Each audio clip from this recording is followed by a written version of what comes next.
Hi Uwu's being a silly little guy, soft slate. In this day and age, we always hear it doesn't matter if you don't have a good camera, it doesn't matter if you don't have a crew, just go out and start shooting. And while I completely agree with that, it is incredibly overwhelming to just start shooting. And I feel like we have some great information out there about cinematography and directing as well as editing. But one thing I feel like we don't talk about enough is pre production.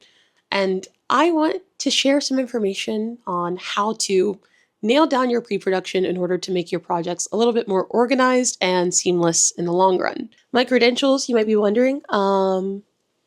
So glad you asked. I graduated from college with a film degree. I'm going to go over three main points of pre production, that is, conceptualizing your project, scripting your project, and completing a storyboard. Once you nail down all three of those processes, you can get more in depth with it if you'd like, but at the root of filmmaking, those three things will allow your shooting process and editing process to feel seamless. First up, we have the conceptualization of a project. This is essentially just, what are you making? It's very simple, and I feel like it's the heart of the project because that's where you determine your why. Why is this being made? Why are my characters feeling this way? What are the themes? What's the conflict? Once you have that decided, you can go into your scripting phase. Now, the scripting phase is way more in depth than conceptualizing the idea of the project because this is where you decide some of your locations, some of your actions, and your dialogue. In scripting, we actually have a little line, and it is interior, location, and time of day. So, for example, interior, school, morning. This allows you to figure out what kind of locations you need to shoot at, and it just generally helps you organize when things need to happen and where they need to happen. If you're like me and you're a little bit more shy and a planner, being able to call ahead of time to a location and ask for permission to shoot there is a lot easier than just showing up with a camera and hoping it all works out. Next up, we're going to talk about the action lines. Action lines can be incredibly simple. She looks over his shoulder, or she looks out at the ocean. These things all allow you to know exactly what kind of shots you need to get, which ties into our next step, but we're just going to stick with scripting for now. You can also add in music cues. It allows you to shift tone on paper. You're also going to, of course, have your dialogue, and this will include voiceovers as well as on screen. It's important to note that you can actually use this process with scripted projects as well as unscripted projects like a vlog, for instance. And the conceptualization process would be, I'm going to a concert and I'd like to show off my time there. And the script can be getting ready for it, traveling there, any problems that might have arisen, as well as the actual concert itself and final thoughts. It doesn't have to be super in-depth like a traditional script, but you can still outline things that you would like to shoot. And that way you know that you're not undershooting and you have a full storyline there for yourself whenever you're done. Whenever you're done with the script, you get to go into the storyboard. Now your storyboard,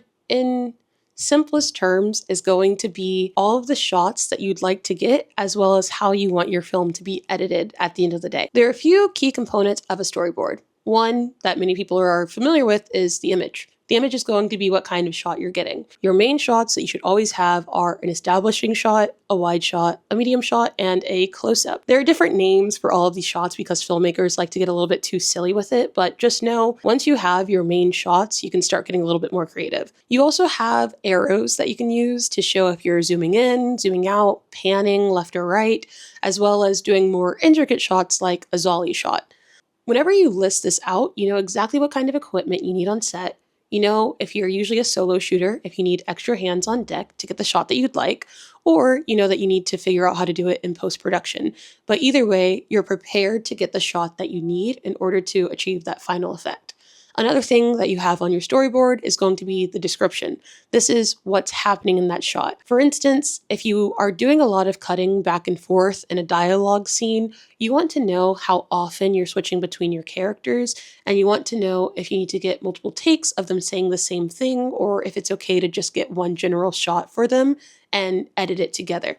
In your storyboard, you can also have notes, and that is essentially pulling the different notes like music cues or editing effects from your script into the storyboard.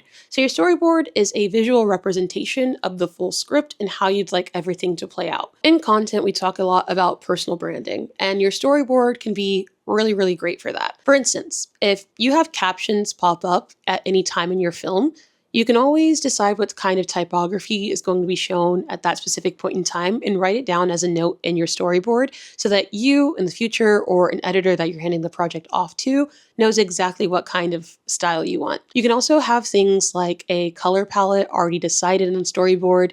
Usually storyboards are in black and white for the sake of time, but if you have any specific colors or motifs that you like to carry throughout the film, this is a great time to establish that so that you can continue to follow that path throughout the story. Once your storyboard is ironed out with your shots and images, as well as descriptions, notes, and possibly things like typography, then you're ready to shoot. And once you go out on set, you really don't have to think very much about how this is all going to piece together and whether or not you're getting enough footage for each section of your film. And you can really focus on your composition and direction of the project itself rather than making sure that it's actually going to come together. So, yes, pre-production is incredibly important for filmmakers like myself because it allows us to figure out what kind of locations we need, what kind of music we need, how many people we need on set, if any, and ultimately just makes the shooting process and editing process easier, especially if you're working with multiple people, because now everyone is on the same page. So hopefully this will help you in your future projects, and good luck creating.